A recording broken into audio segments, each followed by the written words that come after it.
fellow gamers, welcome to Gaming Basics, your one-stop solution for mastering the essentials. Let's dive in and level up together. In this video, I'm going to show you how to unfriend someone on Monopoly Go. To do so, first need to launch your game on your device, and once you've launched your game, click on the Friends tab, which is on the bottom right side of your screen, like so.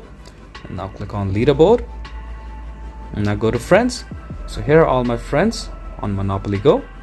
So let's say I want to unfriend this person called Derek. So all I have to do is click on Derek first, and you can see an option called Remove.